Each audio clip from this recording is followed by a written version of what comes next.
Much like Rihanna, I too did not drink for all of 2024. And I just got these microphones from my boyfriend for Christmas, so let's talk about it. So, if you know me in real life, hey, you know I'm sober. You know I've been sober for a while, a little over a year now. If you follow me on here, you probably also know that too. And I do talk about it a lot because I'm very passionate about sobriety, my sobriety, and I don't think that it's a conversation that is happening a lot, especially from people in their 20s. I think it's important to have this conversation. And, if I even inspire one person to reflect on their relationship with alcohol, it's worth it. So let's get into it. So I've talked a lot about my why behind why I stopped drinking, but I kind of just want to take you with me into my mindset of what a night out would look like for me. So I would go out with my friends, and before I even get to the pregame, I have to buy alcohol, and I probably over buy because I'm so afraid, like literally terrified of running out. So a lot of times my pregame would look like an entire bottle of wine and then shots and then seltzers, And the whole time that I'm at the pregame, the party, wherever, I'm just thinking about what's my next drink gonna be? What's it gonna be? What's it gonna be? What's it gonna be? Oh, gotta do shots, gotta do shots. Come on, camaraderie. Come take shots with me. Um, I'm not even able to be fully present when I'm at these parties with my friends because I'm so focused on what my next alcoholic intake is going to be.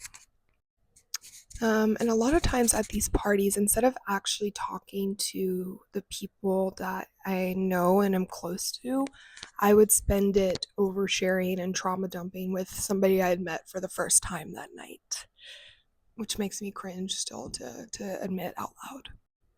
And a lot of times, when I'm at this state, I'm thinking, how can I keep the party going? What do I need to take to keep the party going all night? It can never end because you're just chasing this high that is never going to happen.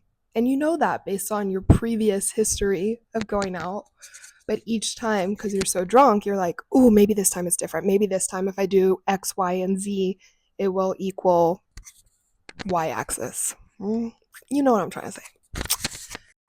Then the worst part, my phone, I would just be so weird, just weird. No better word for it. After my weird energy of talking to people I don't know about things I would never tell somebody that wasn't like very close to me, I would get on my phone and also contact people I don't know that well. It was just weird. Like, I can't even begin to understand what the reasoning was for that because I was not myself. Um, yeah, and then usually would black out like every time I drank and wake up, heart literally racing. Like one time after a trip to Nashville, I went to the hospital because I thought I was having a heart attack, but it was actually just a panic attack from how fucked up I was the whole weekend. So that's a little bit about my drinking behavior. So now let's talk about what going out looks like for me now. I go to the pregame and I'm talking to people I know and I'm drinking waters, and there's so many fun mocktails out there. And something that I had to get used to, I think a lot of people drink because they're kind of anxious before they go into a party if they don't know someone or don't know people that well. It's kind of that social lubricant. I just had a realization that we as humans are supposed to have awkward experiences sometimes. Sometimes you just have to have an uncomfortable moment, and it's okay. And so I just kind of sit in those awkward moments sometimes, and I'm like, yeah, this is awkward, but does it really matter? No, it's okay. So, like, kind of getting over that mental hurdle of awkwardness has really helped me. And I feel so much closer to the people in my life because I'm actually present 100% of the time that I'm with them. I can remember all of our conversations. I'm able to connect with them on a deeper level. And it's just, walk away from social engagements with my people and feel a high. I feel a rush from the love and the energy that I just have experienced. And the first quit lit book that I had read was Alan Carr's How to Stop Drinking. And one of the first pages says, people who drink are chasing a high that non drinkers have all the time.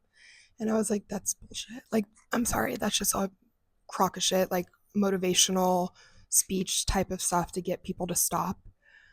But now I genuinely believe that and feel that way. Like, I just came back from a cabin weekend with so many of my friends, fully sober the whole time, and I literally just felt so alive. I felt so good. Like, so many endorphins all the time. My dopamine was astronomical.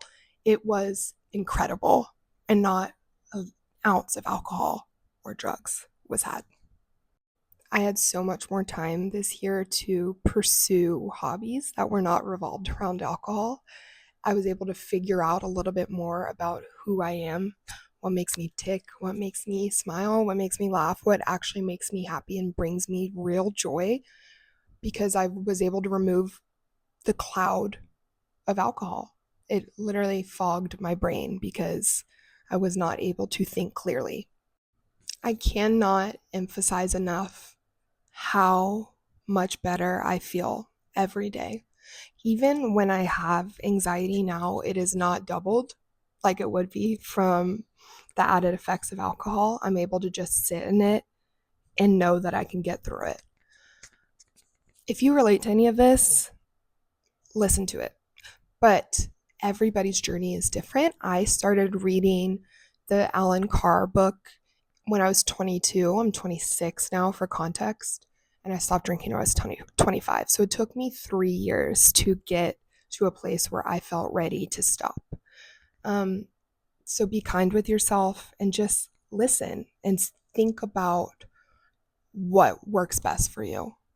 But something I want to make sure to mention is that I think I put off the idea of being sober for so long because I was so incredibly afraid of what other people would think.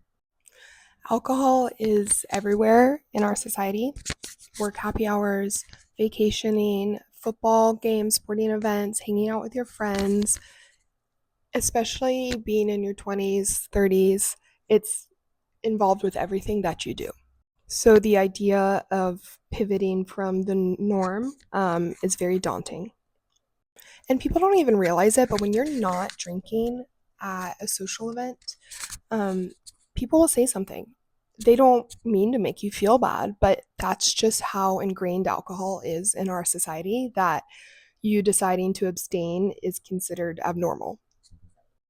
I wish so much that I had chosen myself sooner and wasn't so worried about what other people would think if I wasn't drinking. And it's hard not to because alcohol is everywhere. But don't be afraid to stand up to it. If you have any questions about my journey or being sober in your 20s, let me know. I'd love to talk about this more. Like I said, very passionate about it.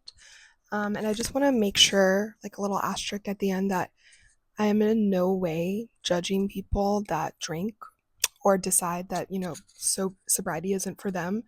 Alcohol is literally a chemical that impacts people differently. So some people aren't going to relate to this at all, and that's okay.